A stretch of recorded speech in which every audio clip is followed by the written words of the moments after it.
Congressman Jim Jordan, he joins us tonight. In addition to sitting on the Judiciary Committee, he serves also on the Oversight Committee. He's the chairman of the Freedom Caucus. Great to have you with us. Quite an exchange, and I know that the exchange went well beyond what we just shared with the audience. But you've said basically that she just contributed to the belief, your presumptive nominee says over and over again, the system is rigged.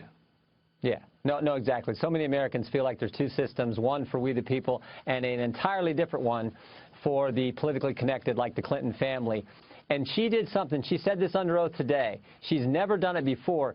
She announced ahead of time that she's going to follow the FBI's recommendations before she knows what those recommendations are going to be, and yet still claims somehow it was her final decision and that she's in charge. And it's sort of like you can't have it both ways. Why would you announce that? Why would you say, I'm going to follow whatever they tell me to do, even though you don't know what they're going to recommend? Only because this case, you treated it different. You treated it different because of who she was and what she's done and what office she's running for. And the American people understand that. And so you had that factor, plus the fact that she just wouldn't answer some basic factual questions about the case from so many of my colleagues. It was kind of a frustrating day, I think, for a lot of people, and certainly for the American people who followed this whole affair. Yeah, and I think that we're seeing evidence in polling, anecdotally. American people right now are pretty upset about the way this has been handled. One of the most recent polls showing 56% of folks say that Comey or Lynch should have brought charges against Hillary Clinton. That is huge in the Washington Post ABC poll, don't you think? Yeah. Of course, and because they know the facts. Remember what took place here. Secretary Clinton, according to Huma Abedin's deposition, Secretary Clinton set up this email arrangement entirely to avoid the information going public. And she stores on this thing. She controls it all, her private information, her work information, Clinton Foundation information, and of course we now know classified information. All on this private server arrangement they set up. They set it up to avoid anything going public and any of the American people knowing about it. Then they get caught. When they get caught, their lawyers say, you know what? Clinton says her and her legal team will decide which ones go to the government and which ones they keep. They decided on the front end how they were going to separate. Once they did the separations, the ones they kept, they destroyed them all. And Mr. Comey testified last week that they destroyed thousands of documents that should have been made public went to the government and the people should be able to see.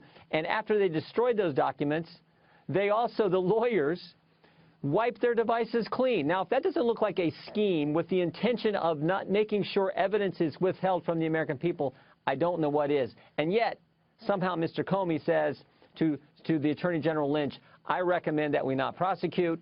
I recommend that no reasonable prosecutor would ever bring this case to a grand jury. Are you kidding me? The American people can look at this for themselves and I think infer what really took place here. Yeah, the smell test, whatever that is, it certainly did not pass it for millions and millions of Americans, the vast majority of Americans, in point of fact.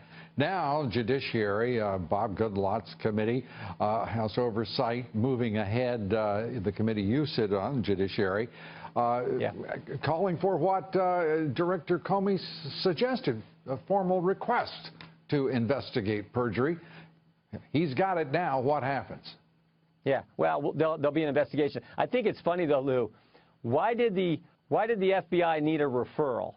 I mean, think about what Secretary Clinton did. She testified last October under oath in front of a congressional committee, and she was asked, so the subject of your investigation, Secretary Clinton, is testifying under oath to a congressional committee.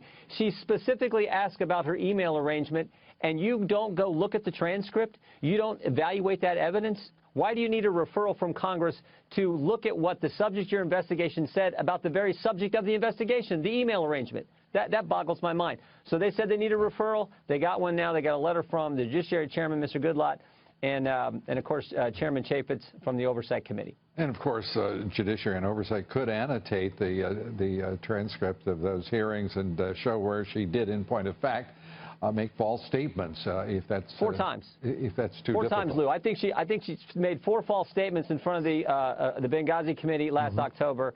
She said there was. I asked her were there multiple servers. She said no, there was only one server. Mr. Comey said no, there were several servers. She didn't. She said she turned over all work-related emails. She didn't. There were thousands she didn't turn over. many of those destroyed.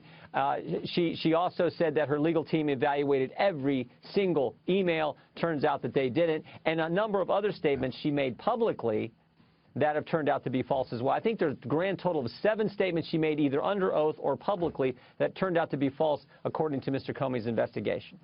And 3 committees, Benghazi, Judiciary, and Oversight, all 3 pressing forward.